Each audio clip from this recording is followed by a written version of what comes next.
nos preocupáramos por desarrollar poderes y no aniquiláramos al mí mismo, al sí mismo, al yo de la psicología, lo más que podría suceder es que nos convirtamos en magos negros. Las sagradas escrituras han hablado muy claro. El Evangelio ha dicho: buscad primero el reino de Dios y su justicia, que todo lo demás se os dará por añadidura. Vean ustedes cuán bello es un niño recién nacido. A través del niño en el niño lo único que se expresa es la esencia, pero repito, hablo de un niño recién nacido. Quienes piensan que un niño recién nacido se encuentra en estado de inconsciencia, dormido, están profundamente equivocados. Un niño recién nacido los ve a ustedes con piedad, está más despierto que ustedes. Si ustedes creen que no se da cuenta de la vida de ustedes, están perfectamente equivocados. No solamente se da cuenta del modo como ustedes viven, sino lo que es peor, de los horrores que ustedes cargan en su interior. Y eso es lo más lamentable. No quiero decirles a ustedes que el 100% de la esencia se exprese en un niño recién nacido. No, obviamente, en la criatura que ha venido, en aquel que ha retornado a la existencia, que se ha reincorporado, quiero decir, en un nuevo organismo humano, solamente se expresa una mínima fracción de la esencia, pero esa mínima fracción libre que puede expresarse porque está libre en el niño, incuestionablemente está también despierta y autoconsciente. Es lástima que la totalidad de la esencia no pudiera expresarse. Prácticamente se expresa en un niño recién nacido, por ahí un 3% de la esencia, pero ese 3% está libre, autodespierta y consciente. Por lo tanto, tiene muchos sentidos íntimos en plena actividad. 60 Samael Aun Weor. El quinto evangelio. 004 El pequeño y limitado mundo en que vivimos. Obviamente, a medida que pasa el tiempo, todo va cambiando. El niño aquel se va durmiendo debido especialmente a los mayores. Comienza a imitar los gestos de sus mayores, sus emociones inferiores, etc., hasta que también termina dormido, haciendo lo mismo. Como quiera que el yo es múltiple, cualquier verdadero iluminado que se proponga observar a un niño recién nacido, podrá ver lo siguiente: el niño en su cuna, despierto. Una mínima fracción de esencia que es la que se expresa, estará completamente autoconsciente, despierta. Mas también se ve alrededor de la cuna, criaturas que intentan manifestarse, distintos egos, distintos yoes, algunos con formas hermosas, otros con horripilantes formas que van y vienen, entran y salen, dentro de aquella recámara donde el niño duerme, que dan vueltas a su cuna, etc. Son los yoes que aguardan expresarse. Dentro de esos yoes está repartido el resto de la esencia, es decir, el 97% de la esencia que está embutida, dijéramos, entre cada uno de esos yoes. Entre un yo embutida determinada cantidad de esencia, entre otro yo, otra cantidad, etc. Y esos múltiples yoes dan vueltas alrededor de la cuna, quisieran expresarse, manifestarse, meterse dentro del cuerpecillo del niño, pero no pueden. Mas sucede que a medida que pasa el tiempo, la nueva personalidad del infante se va formando, se forma con el ejemplo de los mayores, con la escuela, etc.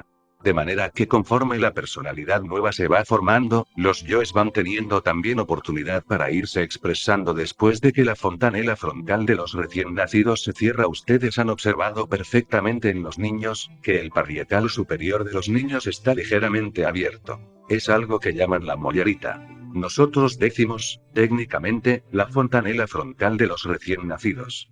Mientras que está abierta, todo marcha bien, pero a medida que esa fontanela frontal se va cerrando, la personalidad se va también desarrollando y la capacidad para que los yoes comiencen a intervenir, se hace cada vez mayor. Entonces comienzan a verse en los niños ciertas manifestaciones de ira, especialmente por ahí por las edades de 3 y 4 años, comienzan a volverse irascibles y poquito a poquito los yoes van teniendo oportunidad de expresarse, hasta que definitivamente terminan por manifestarse todos. Resulta interesante observar a los niños recién nacidos. Qué bueno, digo yo, que la esencia no estuviera enfrascada, metida entre todos los yoes. Qué bueno sería que creciera el niño sin que ningún yo se metiera dentro de él, que la totalidad de su esencia estuviera en él durante toda su vida. Entonces todos los 5 cilindros de la máquina: intelecto, emoción, movimiento, instinto y sexo, estarían bajo el control de la esencia y marcharía en armonía con el infinito. Desgraciadamente, el 97% de la esencia está embotellada entre los diversos elementos que constituyen el ego, el yo. Necesitamos desarrollar la esencia, desembotellarla, desenfrascarla. Cuando lo logremos, múltiples poderes divinales, naturales, se expresarán en nosotros con toda su belleza y con todo su poder. No necesitamos, pues, afanarnos por conseguir poderes, lo que debemos afanarnos es por morir en sí mismos, aquí y ahora, porque solo con la muerte adviene lo nuevo. Observen ustedes la vida de los grandes místicos cristianos, no se preocuparon por conseguir poderes, solamente se preocuparon por la santidad, por ir eliminando cada uno sus defectos psicológicos, por ir muriendo en sí mismos, y a medida que lo iban logrando, múltiples facultades supranormales se iban expresando en ellos. A estos se les conoció siempre como santos y de ellos hay muchos de los más diversos orígenes, ya de Oriente o de Occidente. Es, pues, la santidad lo más importante, mis queridos hermanos. Y hasta aquí mi plática. Si alguno tiene algo que preguntar, puede hacerlo con la más entera libertad. Discípulo.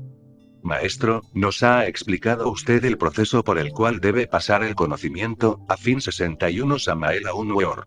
El quinto Evangelio. 004 El pequeño y limitado mundo en que vivimos de que éste se torne consciente.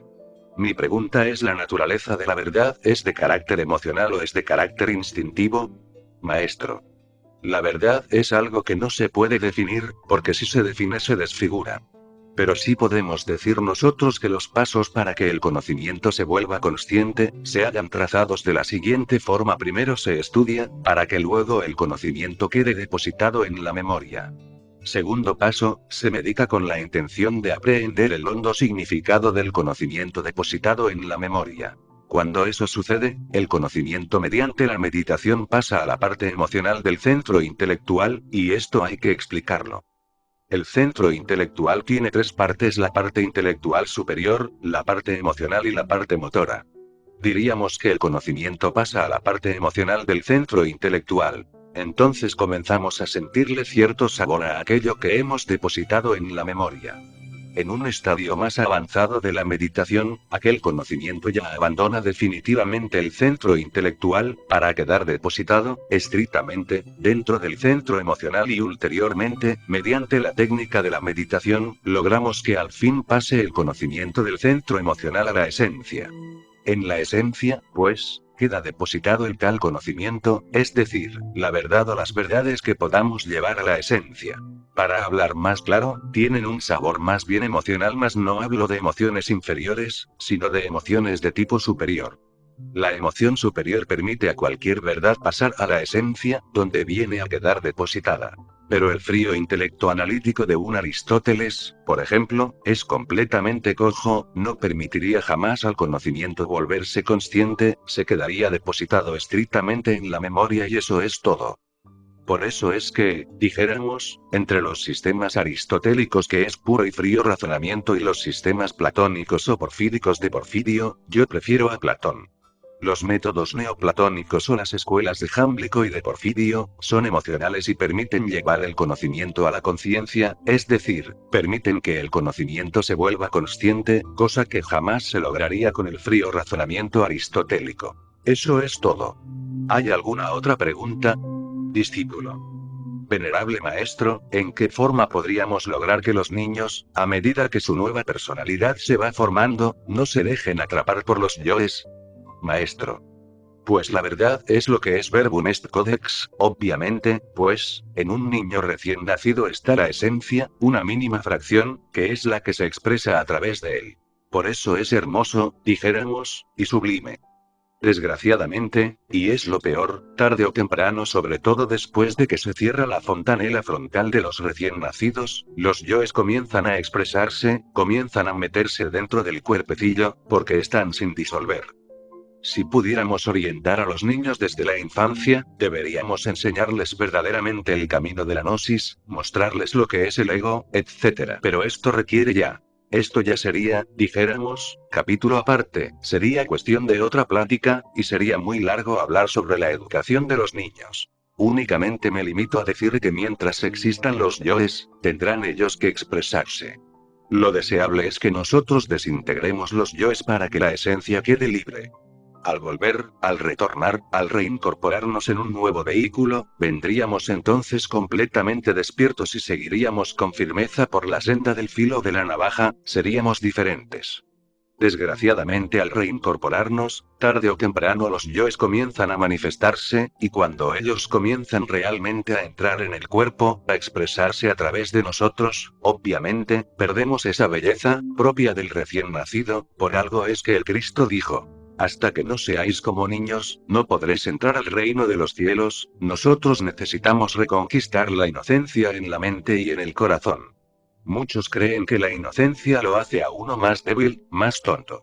Que cualquiera lo puede explotar miserablemente, que como es inocente, todo el mundo monta en él. Mas ese es un concepto falso, emitido por el ego. 62 Samael Aun Weor. El quinto evangelio. 004 El pequeño y limitado mundo en que vivimos, porque el ego se cree fuerte, omnipotente y poderoso, y realmente no lo es, pero él cree que es muy fuerte. La verdad es que cuando uno desintegra el ego, crea la inocencia pero con sabiduría, porque la desintegración de cada elemento nos da sapiencia. Fíjense ustedes, dijéramos, en lo que es el proceso de la ira. ¿Cuántas son las situaciones de la ira? Múltiples, ¿verdad? Puede haber ira por un ataque de celos, puede haber ira porque nos sentimos defraudados, puede haber ira por amor propio, porque alguien nos hirió el amor propio, etc. Bien, estudiar la ira es muy interesante. ¿Cómo se procesó la ira? ¿Por qué tal situación de ira? ¿Cómo estalló? Así es que, cuando disolvemos algún yo de la ira, es porque lo hemos previamente comprendido, y en esto de haberlo comprendido hemos adquirido una sabiduría formidable, única. Si ustedes quieren el pan de la sabiduría, tienen que ir comprendiendo cada uno de los elementos indeseables que van a desintegrar, y a medida que los comprendan, irán adquiriendo sapiencia. Total que, cuando uno desintegra la totalidad del ego, que ha liberado la esencia, queda inocente pero con sabiduría, y la sabiduría, la sapiencia, lo protege porque le permite conocer no solamente lo bueno y lo malo, sino lo malo de lo bueno y lo bueno de lo malo. Discípulo. Maestro, es cierto que los egos, a medida que se van disolviendo, se van haciendo cada vez más chiquitos, cada vez más chaparritos, y que van dejando su forma horrenda, se van tornando bonitos, por decirlo así. Maestro. Así es. Los yoes tienen variadas llenas. Hay yoes monstruosos que parecen verdaderas bestias horripilantes. Cualquier clarividente que los observe, se horroriza. Ustedes han visto que los niños recién nacidos suelen asustarse, que de pronto resultan dando gritos sin motivo alguno. Pues, se debe a que ellos ven ciertos de sus propios yoes, que pasan cerca de la cuna, y esto les causa pavor. Si eso sucede a los niños recién nacidos, ¿qué no sucederá a las gentes que viven en el abismo? Tienen ante su vista a sus propios yoes, y entonces se producen espantos y horrores indescriptibles. Pero, conforme uno va, aquí en el mundo, disolviendo los yoes, estos se van empequeñeciendo. Supongamos que queremos disolver un yo de envidia. En principio será aquel un monstruo horrendo, pero a medida que lo trabajamos va perdiendo volumen, se va empequeñeciendo y se va embelleciendo. Por último toma la forma de un niño y el niño se va achicando cada vez más, hasta que por último se desintegra, ya convertido en polvareda cósmica. Hasta allí se cumple eso que dice el Cristo. Hasta que no seáis como niños, no entraréis en el reino de los cielos. Así, pues, necesitamos nosotros desintegrar todos los yoes para que la esencia quede libre y se exprese en nosotros con toda su belleza, con toda esa naturalidad, con toda esa espontaneidad. Ya les he dicho a ustedes que tenemos más sentidos internos que externos, y que debemos empezar por desarrollar ese sentido de la observación de sí mismos. A medida que lo usemos, otros sentidos internos se van también desarrollando, eso es obvio. Así, pues, mis queridos hermanos, necesitamos trabajar intensamente sobre sí mismos. ¿Algún otro hermano desea preguntar? Discípulo. Nos decía usted, venerable maestro, que algunas personas tienen establecidas en sí mismas un centro de gravedad permanente y que sus esencias permanecen inmutables, que no han sido deterioradas o alteradas. ¿Se refiere esto a los maestros caídos, a los bodhisattvas? Maestro. Bueno, el centro de gravedad permanente lo tiene toda persona que en vidas anteriores, que en sus existencias anteriores estuvo en esta clase de estudios, que trabajó antes sobre sí misma. Gentes así, forman su centro de gravedad, un centro de gravedad. Unos lo tendrán más fuerte y otros menos fuerte. Cuando alguien tiene un centro de gravedad específico, porque ha trabajado en vidas anteriores, incuestionablemente al volver al mundo,